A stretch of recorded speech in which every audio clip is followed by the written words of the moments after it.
देवघर घुमाई दा दर्शन कराई दा जल चढ़वाई दा ना।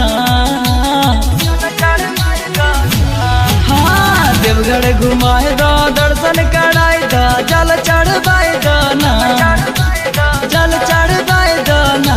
ए जीजा ए जीजा ए जीजा बाबा के दर्शन कराए दा हमरो भगिया जगाए दा ना। ए जीजा बाबा के दर्शन कराए दा हमरो भगिया जगाए दा ना। ए जीजा बाबा के दर्शन कराए दा ना।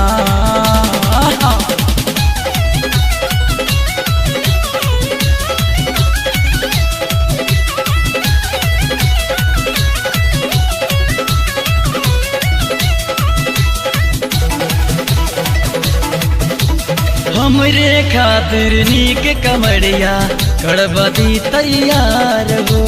छठ के डिब्बा किन ले आबा जाके तू बाजार से। हमरे खातिर नीक कमरिया गणपति तैयार हो। छठ के डिब्बा किन ले आबा जाके तू बाजार से। ये जीजा ये जीजा ये जीजा रच रच के कामर सजाए दा हमरो भगिया जगाए दाना। ये जीजा रच रच के कामर सजाए दा हमरो भगिया जगाए दाना।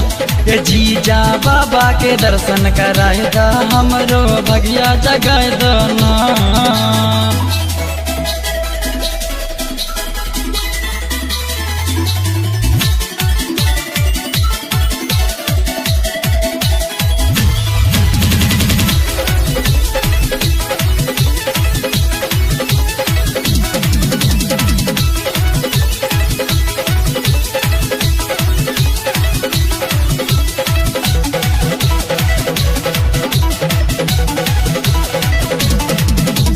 बाबा के जाके कहब हमके दे द एक मुस्कान हो।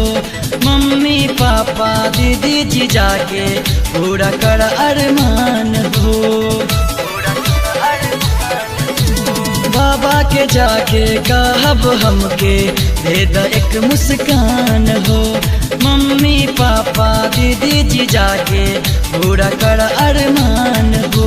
ये जीजा ए जीजा ए जीजा गेरुआ बस्तर मंगा द हमरो भगिया जगा दना।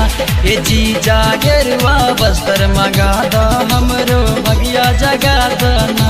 ए जीजा बाबा के दर्शन कराए द हमरो भगिया जगा दना। लखन बिहारी सुधाकर सजनमा के भगिया जगाए दना।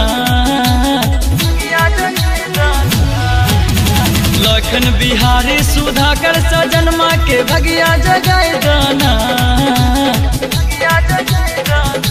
ये भोला ए बाबा ए भोला सरवन सज जित यादव के मनसा पूरा दीना। ए बाबा लखन बिहारी पिंटू दीवाना के मनसा पूरा दीना। ए बाबा लखन बिहारी पिंटू दीवाना के भगिया जगा दीना। Mixing by Vikas Vibhuti.